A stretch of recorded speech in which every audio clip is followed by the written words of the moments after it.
नांदगाव तालुक्यातून उदरनिर्वाहासाठी इगतपुरी तालुक्यात आलेल्या भालेकर कुटुंबावर अचानक भयंकर प्रसंग बेतला. राहत्या घरी खेळत असताना त्यांचा 1 वर्षाचा मुलगा अनावधानाने पाण्याने भरलेल्या बादलीत पडला. सुमारे 3 ते 4 मिनिटांपेक्षा जास्त काळ पाण्यात श्वास गुदमारल्याने बाळ पूर्णपणे बेशुद्ध झालं. बाळाची अवस्था पाहून घाबरलेल्या आईवडिलांनी क्षणाचाही विलंब न लावता भर पावसात त्याला दुचाकीवर घेऊन घोटीच्या दिशेने धाव घेतली. पाऊस चालू होता. बाळ झोपेला होता. बाळ अचानक बाहेर गेला आणि ते बकेटमध्ये पडला. तिथे पण मोटरसायकलवर आम्ही मुंडेगावला आलो आणि तिकडून अचानक ते दादा भेटले आम्हाला रस्त्यावर गाडीवर उतर ज्ञानेश्वर दादाला आले भेटले. त्यांनी आम्हाला गाडीत टाकून हॉस्पिटलपर्यंत आणले. इथं आल्यावर लगेच मग त्यांनी सगळे डॉक्टरला तिकडूनच फोन केला. डॉक्टरला व्हेंटिलेटरवर घेतलं सगळं. रुग्णालयात पोहोचताच डॉक्टरांच्या टीमने अत्यंत तत्परतेने चिमुकल्याला आयसीयूमध्ये हलवून तातडीने उपचार सुरू केले. बाळाची स्थिती अत्यंत नाजूक असल्याने त्याला 24 तास व्हेंटिलेटरवर ठेवावे लागले. 24 तासाच्या अथक प्रयत्नानंतर चिमुकल्याने उपचारांना सकारात्मक प्रतिसाद देण्यास सुरुवात केली आणि अखेर बाळाचा जीव वाचवण्यात आम्हाला यश आलं. अशा घटनांमध्ये पहिला गोल्डन आवर अत्यंत निर्णायक असतो. बाळाला वेळेत रुग्णालयात आणल्यामुळे आणि पूर्वकल्पना मिळाल्यामुळे आम्हाला तातडीने योग्य उपचार सुरू करता आले. याच तत्परतेमुळे बाळाचा जीव वाचवण्यात यश आलं. बाळ आयान भालेकर याला पाण्यात बुडल्यामुळे ते घेऊन आले होते. बाळ ज्यावेळेस आणलं त्यावेळेस बाळ एकदम सिरियस कंडिशनमध्ये होतं. बाळाचे श्वास आणि हृदयाचे ठोके एकदम कमी होते. बाळ पूर्णपणे बेशुद्ध होतं आणि अशा वेळेस मग आम्ही लगेच आमच्या पद्धतीने ट्रीटमेंट चालू केली. बाळाला लगेच व्हेंटिलेटरवर घेण्यात आलं. त्यानंतर बाळाला हायपोथर्मिया होता सिव्हिअर. बाळ शॉकमध्ये होतं. मग त्याप्रमाणे आम्ही आमच्या पद्धतीने ट्रीटमेंट आणि ते चालू केले.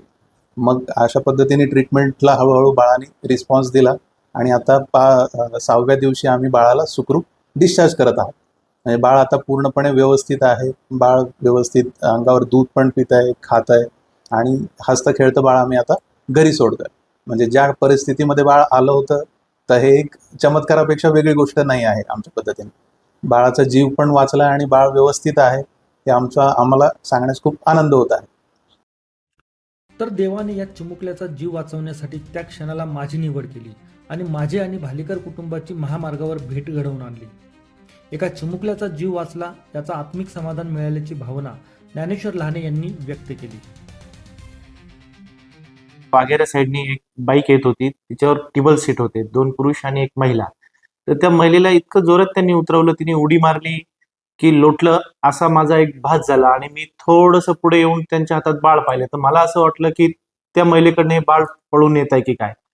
मग मी आणि माझा ड्रायव्हर अविनाश आम्ही एकदम स्पीडली, कारण ते एकदम स्पीडली CBZ गाडी होती त्याच्यामुळे ते इतके स्पीडली होते. आम्ही पुढे हब फार्म जवळ त्यांची गाडी आडवी मारली. पण आमच्या लक्षात असं आलं की हे बाळ पळून नाही नेते, त्या बाळाला काहीतरी झालेलं आहे, कारण तो त्याची पाठ चोळत होता, पोट चोळत होता. थांबवलं त्याला. मग त्याला विचारलं काय झालं, तर त्यांनी सांगितलं की हे बाळ आमचं पाण्यामध्ये पडलंय. तर मग त्याला आम्ही अर्जंट गाडीमध्ये बसवलं आणि अगदी 5 ते 6 मिनिटांमध्ये डॉक्टर समर्थ सह्याद्री हॉस्पिटलला त्यांना आम्ही डॉक्टर महेंद्र शिरसाटांना फोन केला. त्यानंतर डॉक्टर सदगिरांना फोन केला आणि त्यांना हा प्रकार सांगितला की मी अगदी 5 ते 7 मिनिटात पोहोचायचा प्रयत्न करतोय. त्या दिवशी दुर्दैवाने ट्रॅफिक पण होती थोडीफार, पण तरी माझा ड्रायव्हर अविनाश त्यांनी इकडनं तिकडनं गाडी टाकून ती एकदम पळत आम्ही त्या बाळासोबत त्याचे चुलते होते ते नंतर कळाले. त्यांनी आणि आम्ही हॉस्पिटलला पोहोचल्यानंतर तिथं आमचे मित्र Ramdas Gavhane, doctor Sadgir, doctor Bule sir, त्याचप्रमाणे देशपांडे सर, रोकडे सर यांनी त्या दिवशी म्हणजे नेहमी ते सगळे डॉक्टर माझे मित्र असल्याने नेहमी चिडत असतो त्यांना पेशंटवरून की तुम्ही इतकं पेशंट सिरियस जास्त असेल तर नाशिकला पासवर्ड चला, नंतर लोक त्रास देतात असं तसं. पण मी त्या दिवशी त्यांची तत्परता आणि त्यांची जी कामाची पद्धत पाहिली. मी किमान साधारण अर्धा ते पाऊण तास तिथं थांबलो होतो त्या बाळाचे इमर्जन्सी सगळे ते करत असताना.